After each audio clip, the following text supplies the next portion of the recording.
Ngicela wenze kanje. Uzofika ungitholele uplastic. Uwenze kanje bese ungitholela imali eyihlwezwa yibona. Into ozobe usuyenza uzobe usungitholela islip okade usisebenzisa kade uthenga izinto noma yini kade uyithenga. Uzobe ususidabula kanje. Into ozobe usuyenza uzofika ungithathele u5 rand, yabo u5 rand uzobe usufaka la bese uyagoqa nje kanje. Ugoqe kanje.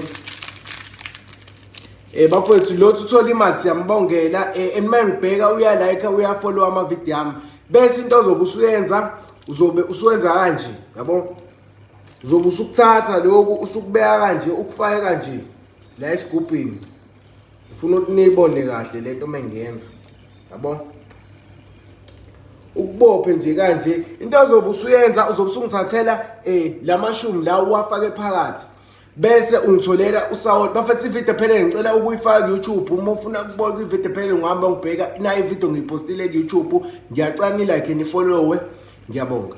Okay nina seni YouTube uzobe usuthatha usawoti uyabona usawoti okay senginqena ukukwenza because angifuni ivideo ibe yini uzobe usufaka nje kathathu amapintshisi bese usuyakuthatha lento usungitholela indwangu emhlophe usukubeka phansi kombhede. Lento uma uyenza ngicela ukuthi ungalibeli uyicabanga ngeprocess bese ungilindele 15 days.